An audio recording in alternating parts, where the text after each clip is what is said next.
Praise the Lord. Today we're reading the Bible, 1 Corinthians chapter 1.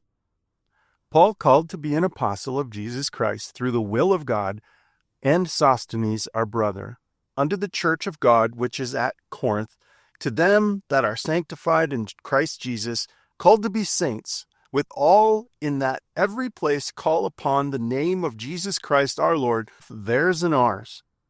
Grace be to you, and peace from God our Father, and from the Lord Jesus Christ.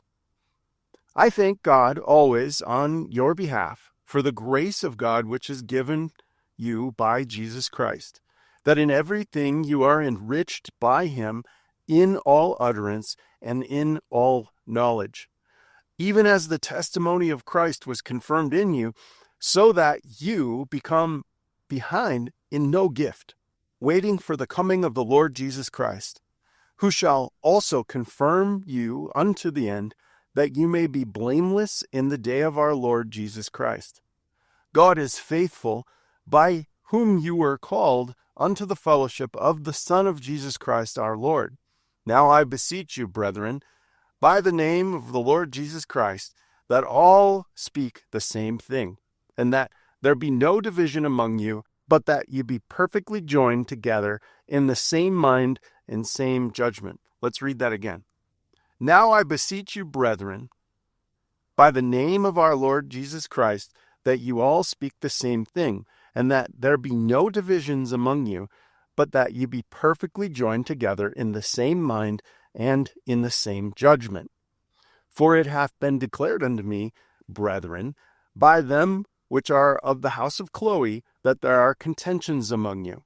Now this I say, that every one of you that saith, I am of Paul, and I am of Apollos, and I am of Cephas, and I am of Christ, is Christ divided?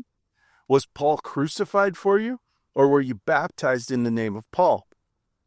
I thank God that I baptized none of you but Crispus and Gaius, lest any should say that I baptized in my own name. And I baptized also the house of Stephanas besides. I know not of whether I baptized any other. For Christ sent me not to baptize, but to preach the gospel, not with wisdom of words, lest the cross of Christ should be made of none effect. For the preaching of the cross to them that perish is foolishness, but unto us who are saved it is the power of God. For it is written, I will destroy the wisdom of the wise, and I will bring to nothing the understanding of the prudent. Where is the wise? Where is the scribe?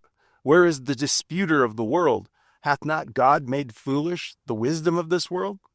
For after that, in wisdom of God, the world by wisdom knew not God. It pleased God by the foolishness of preaching to save them that believed. For the Jews require a sign, and the Greeks seek after wisdom. But we preach Christ crucified, unto the Jews a stumbling block, and unto the Greeks foolishness. But unto them which are called, both Jews and Greeks, Christ the power of God, and the wisdom of God. Because the foolishness of God is wiser than men, and the weakness of God is stronger than men. For you see your calling, brethren, how that not many wise after the flesh, and not many mighty, and not many noble are called, but God hath chosen the foolish things of the world to confound the wise, and God hath chosen the weak things of the world to confound the things which are mighty, and base things of the world, and things that are which despised, hath God chosen, yea, these things which are not, to bring not things that are, that no flesh should glory in his presence, but of him that are in Christ Jesus, whom God has made unto us wisdom and righteousness and sanctification and redemption, that according as it is written, he that glorieth, let him glory in the Lord. God bless you.